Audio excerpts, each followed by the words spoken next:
Hello, everyone. We're here once again to give a recap of last Sunday's message and then go into the small group lesson for this particular week.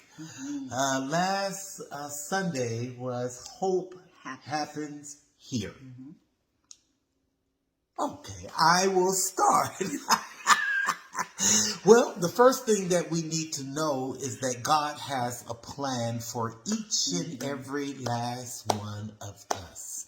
And we also have a plan, and we need to first abandon our plan in order to follow God's plan for our lives. Yeah, it really was an exciting message. Pulled from Jeremiah, the foundational verse 29 and 11. Like Bishop said, that's talking about the plans. I love how he laid out the plans on both sides to just give us a visual, because isn't it the truth that we determine what we want for our lives, what we want to do, what we want to accomplish, how soon we lay it all out.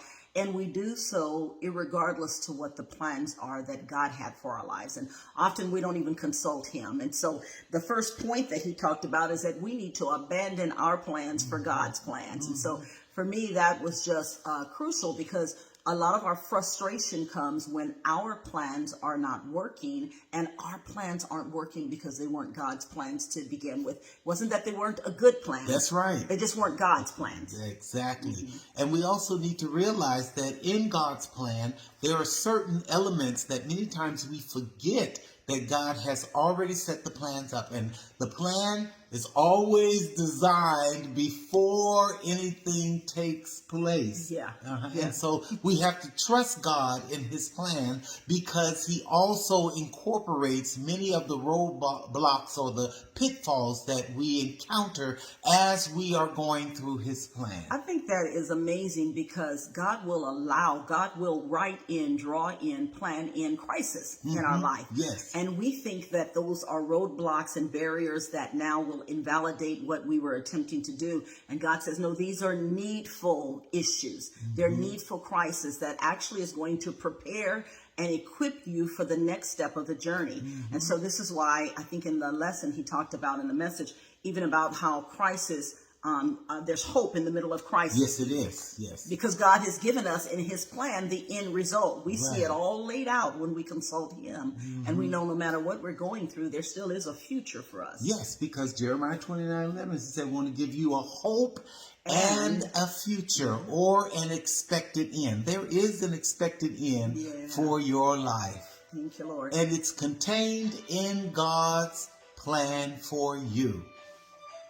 That's my phone. Go ahead. Oh, go ahead.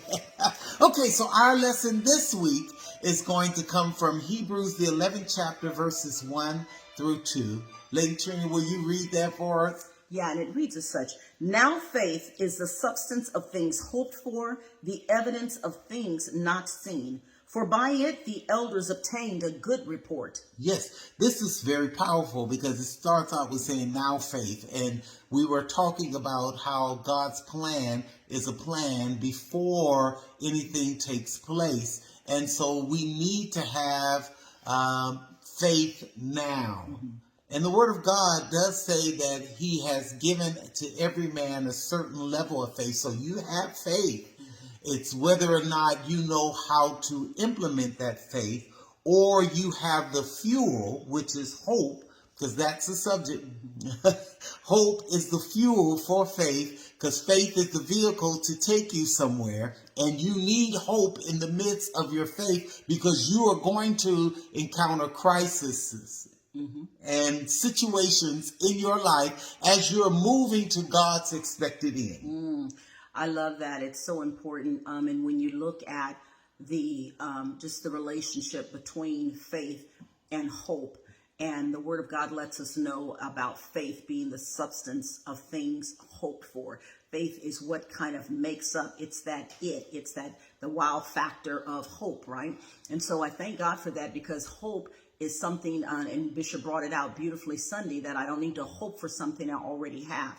So I'm hoping for something that has not yet materialized. And my faith believing that that thing is going to come to pass, it kind of works hand in hand together. Yes, it does. It really does. And it will come to pass, because it's a part of God's plan. We just become discouraged or we enter into despair because we get caught up in what's going on in our lives. Yeah, we're blinded by the right now. We're blinded by what we're looking at and what we see, when our sole focus should be holding on to that word that God has promised us, that expected end that he has already told us. But at the moment the enemy throws up roadblocks or throws up distractions, it doesn't even have to be a roadblock. We are kind of get distracted by that and forget what God has told us.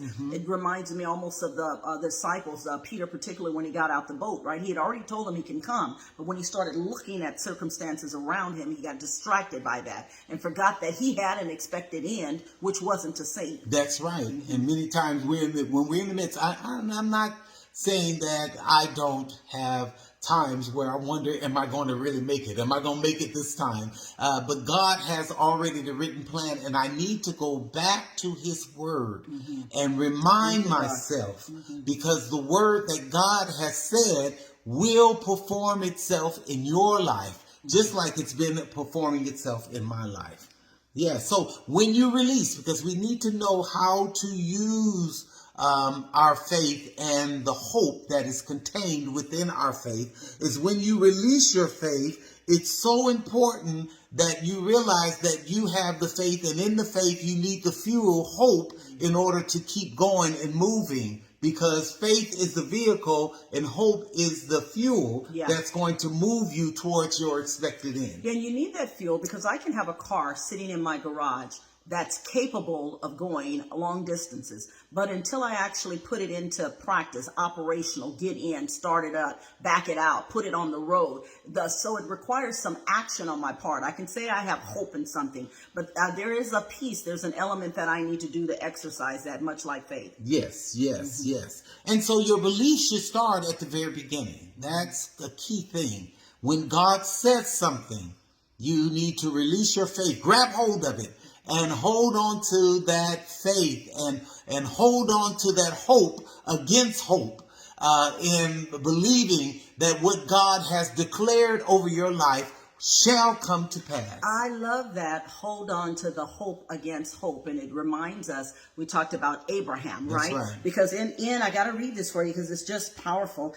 In the word of God, Abraham says, even when there was no reason for hope, Abraham kept on hoping, believing that he would become the father of many nations. For God had said to him, that's how many descendants you will have, right?